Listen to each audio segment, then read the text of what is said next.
3 today.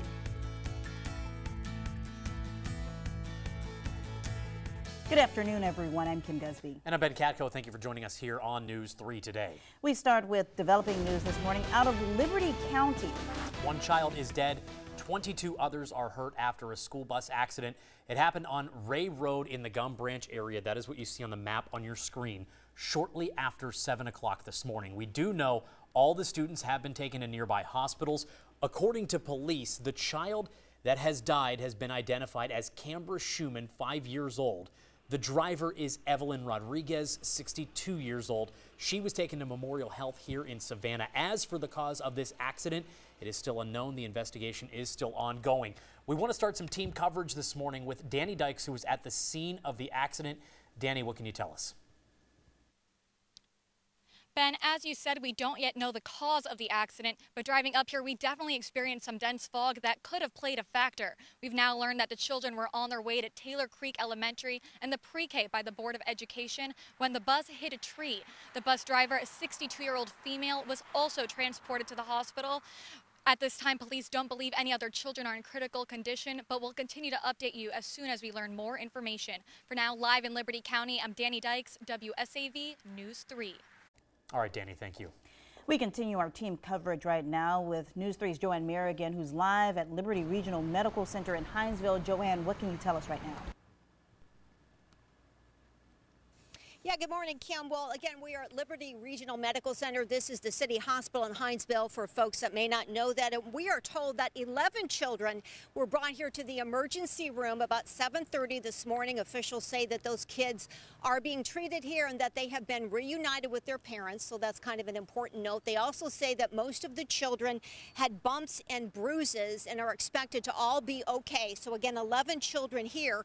We're told that the kids being treated here are between the ages of about 4 and 12. They also say that they are working closely with the hospital at Fort Stewart Wynn Army Medical Center, and a spokesman from Fort Stewart told us earlier that 13 children were taken to the Wynn Army Medical Facility and that he said they were all attentive and alert when they were brought in and that they have been reunited with their parents. So that's the story at this hour. That count would be 24 children, but we will continue to check to make sure those numbers are accurate.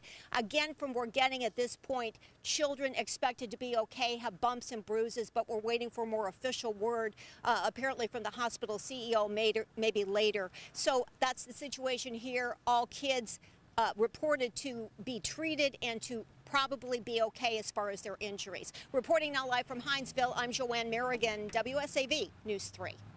And thank you, Joanne. Of course, a heartbreaking story all around. Our thoughts and prayers are with those involved and their families. Now, of course, we'll continue to follow this investigation for you and bring you the very latest as we learn it. Stay with us here on air at WSAV and, of course, WSAV.com for all the latest updates. In other news today, the search continues for two missing people. 67-year-old Michael Hatfield has been missing for more than a week now. Take a look at his picture. He was last seen November 26 on St. Helena Island. If you see him, call 911. Metro Police are also trying to find 60-year-old Peter Herzog. He was last seen yesterday morning around 10 near Skidaway Road and Glenwood Drive. He walks with a cane. Again, anyone with information is asked to call 911. A third person has been arrested for the murder of Robert Blanding and his 19-year-old nephew Chaz. 18-year-old Nishan Pringle turned himself into the Beaufort County Sheriff's Office last night. Chaz Blanding had been missing since November 21st. His body was found on St. Helena Island over the weekend with several gunshot wounds. Two other people have already been arrested in connection with the murders. Investigators say this is still an active case. They are asking anyone with any information to call Crime Stoppers at 1-888-CRIME-SC.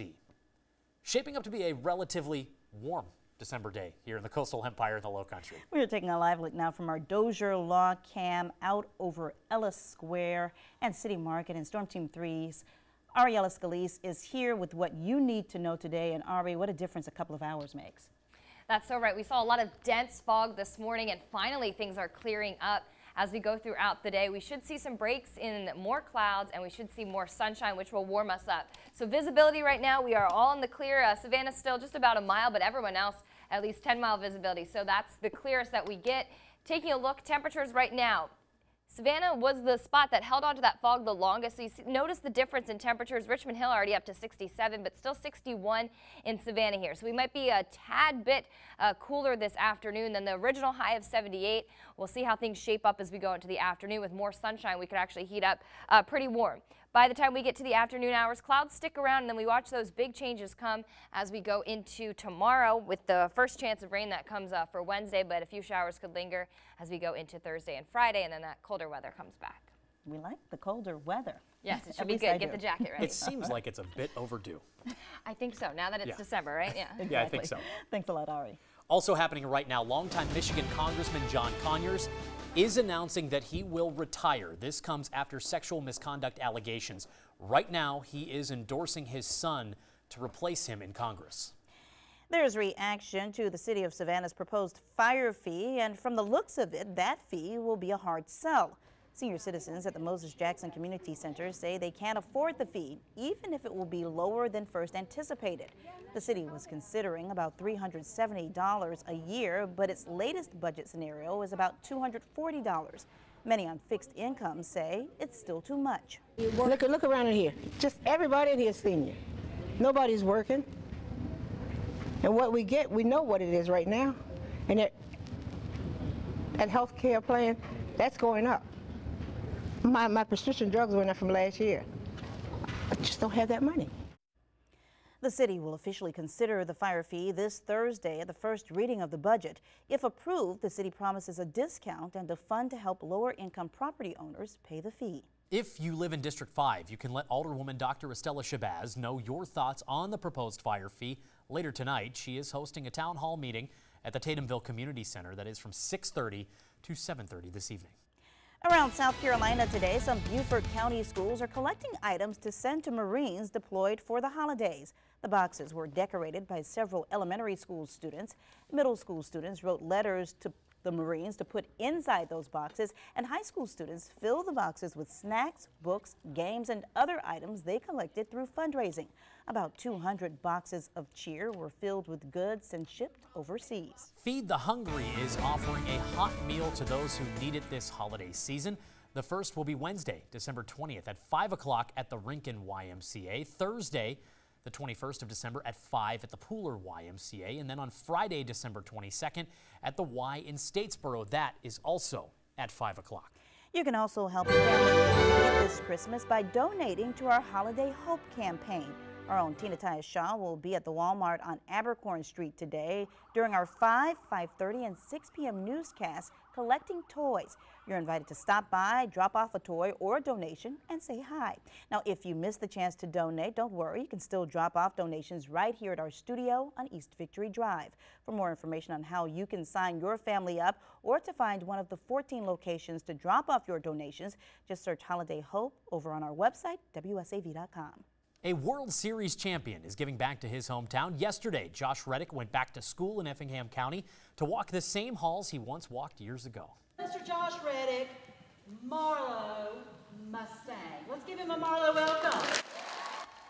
The Houston Astros outfielder returned to Marlowe Elementary to several cheers from students. He read the little engine that could before taking questions from the kids. The principal at the school was actually one of his former teachers. He always got along with other students. He worked very hard in class. His favorite time of the day was recess. But again, even at that age, he was a very kind-hearted student and loved to work and inspire kids in the classroom. Reddick's foundation gives back to schools and recreation complexes around Effingham County. How exciting is that? That's good stuff. It is. Coming up after the break, we'll have the latest on that deadly school bus accident. We will continue our coverage from Liberty County in just a moment. You are watching WSAV News 3 today.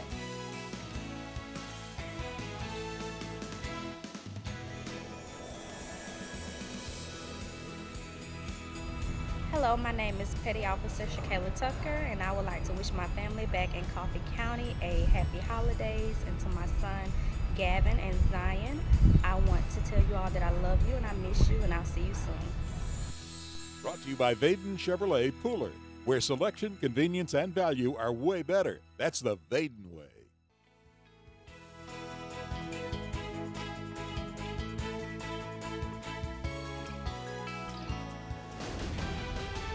Welcome back. More information coming out of Liberty County right now following a deadly school bus crash. It is a story we've followed all morning. We know that one student has died and more than 20 others were hurt. Many of them are still being treated in hospitals around Hinesville. Here is a look at where the accident happened. This is Ray Road in the Gum Branch area. This all happened just after 7 o'clock this morning. According to police, the child that was killed in this accident has been identified as 5-year-old Cambra Schumann. The driver of the bus has been identified by police as 62-year-old Evelyn Rodriguez. She was taken to Memorial Health here in Savannah. One more time, let's check in again with News 3's Danny Dykes. She is at the accident scene. Danny, bring us up to speed. Good evening. Well, excuse me, good morning. At this time, we've learned that the children were on their way to Taylor Creek Elementary and the pre-K by the Board of Education. We've also learned that the age range of these children were between 5 and 12 years old. We believe that the dense fog that we experienced on the way to the scene could have played a factor.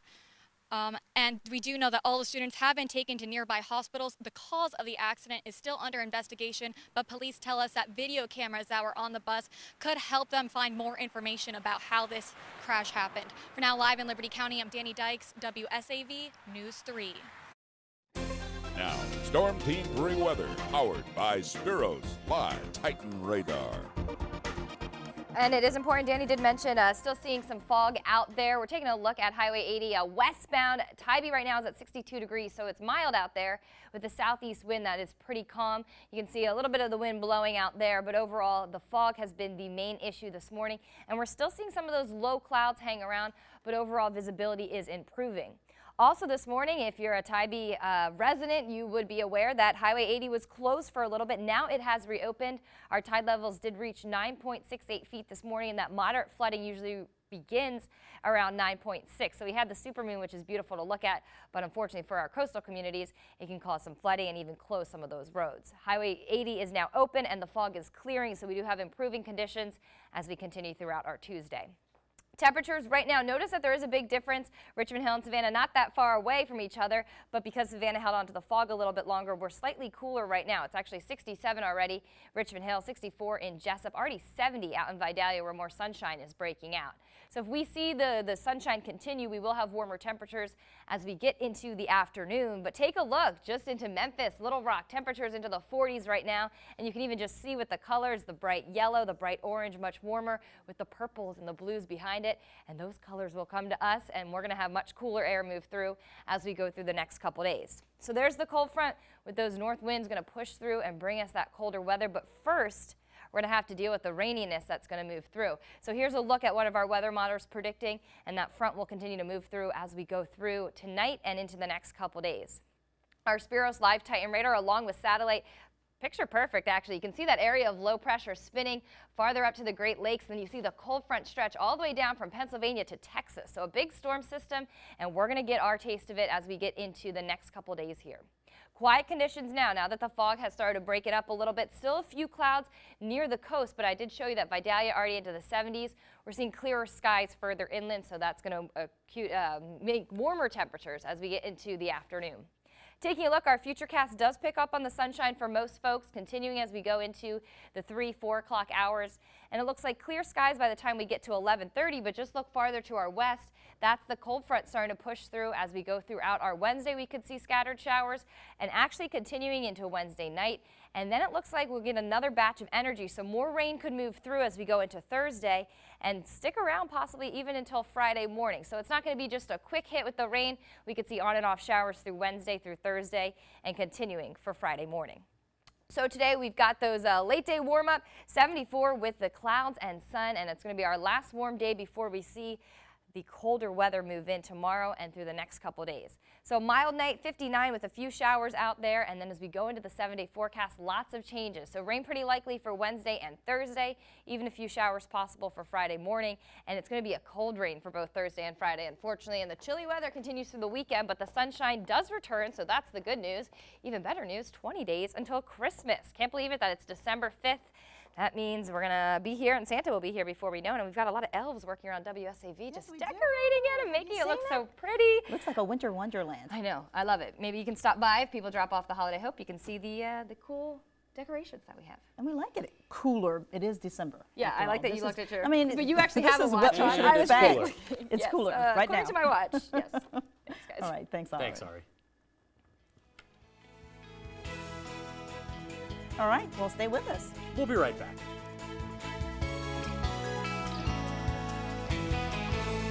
She was used during a major press conference last week when police announced the arrest of a serial killer suspect. But as Carson Chambers reports, her interpretations didn't make any sense. She was just standing there, twisting her hands back and forth. I could tell automatically that interpreters don't do that. Derlin Roberts showed up at Tampa Police posing as a sign language interpreter on a night when many watched for news of a big arrest. A lot of them were invented signs, and I wasn't able to understand what she was saying. But as Tampa's police chief spoke about the capture of a serial killer suspect, the deaf and hard of hearing community were left hanging. Most of the time it just looked like she was singing, but not using actual signs. USF professor Rochelle Settembrino says she was disappointed, frustrated, and upset. Victim Monica Hoffa's mother, who is deaf as well, was also there, relying on a phony interpreter. She was standing right there, and the interpreter was signing in a way that was incomprehensible. A Tampa Police spokesperson says he didn't do his due diligence, that Roberts showed up that night posing as an interpreter, and he did not question her. The city relies on a prepaid contractor for interpreters, and Tampa Police assumed she was sent over. We have so many interpreting agencies and proficient, skilled interpreters here. Where did this person come from, and why did they not vet her appropriately? To make matters worse, Roberts has a potpourri of mugshots from previous arrests. Arrests for, believe it or not, fraud. One conviction landed her in state prison. Really, the trust there is destroyed at that point. So who can we rely on? Police say they don't know why Roberts posed as an interpreter. They say that what she did is not a crime, but an ethical violation.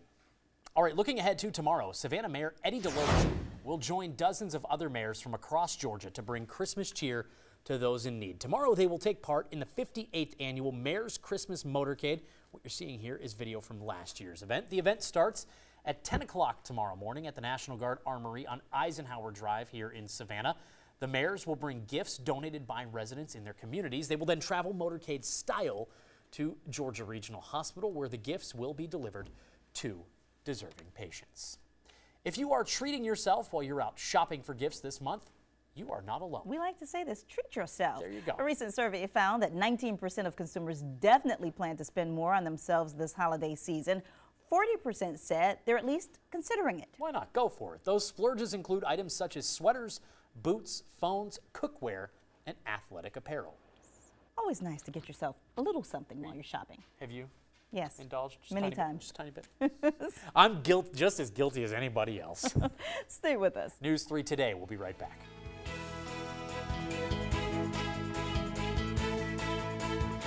A newborn begins choking and becomes lifeless in front of a mother's eyes. But thanks to the quick actions of a Metro police officer, that baby is doing okay right now. Take a look. What you're looking at, or about to look at, is body cam footage from Friday night. Officer William Eng was called to the Montgomery Landing Apartments.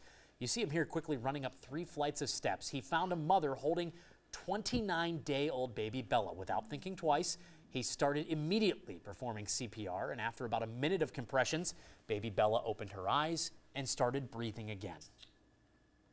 I just thank God for him, you know. Without him, she may not have been today, so I thank God for him. Officer Eng also credits Bella's big brother, Rasheen, for his help. The doctor confirmed that Officer Eng's actions did save the baby's life. The officer's supervisor says he is so proud to have him on his team. And an update now for you on our top story this morning. A 5-year-old girl was killed in a school bus crash in Liberty County. The driver of the bus is seriously injured. The bus was headed to Taylor's Creek Elementary School. We know that 13 students were taken to the hospital on Fort Stewart. 11 were taken to Liberty Regional. It appears that all other injuries are minor. The bus was headed to Taylor's Creek Elementary School. The cause of the accident is still under investigation. Of course, WSAV will continue to update you on air and online as more information is released.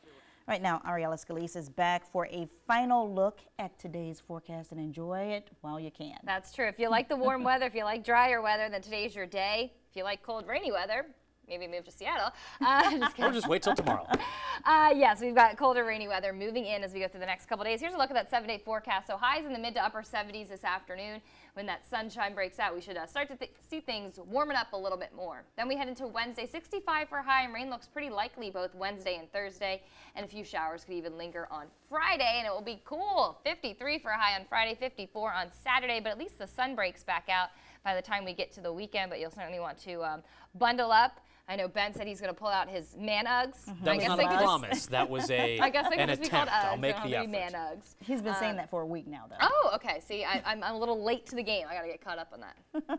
All right. Well, in the meantime, it's just a mixed bag. I mean, short sleeves today, right.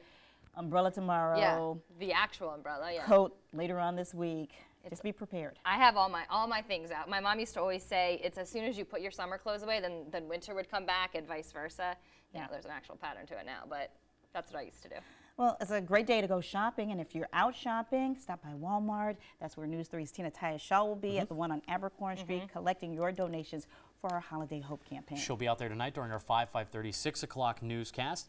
We will be happy to take any toy that you would like to deliver. It will go a long way this holiday season. Of course, to help children and their families who may not have that present under the tree this Christmas will put a smile on their faces. That's it for us right now. Stick around for The Bridge after the break with Natalie Hendricks. And of course, we'll bring you more of your local news and weather this evening, starting with First News at 5. Have a great day.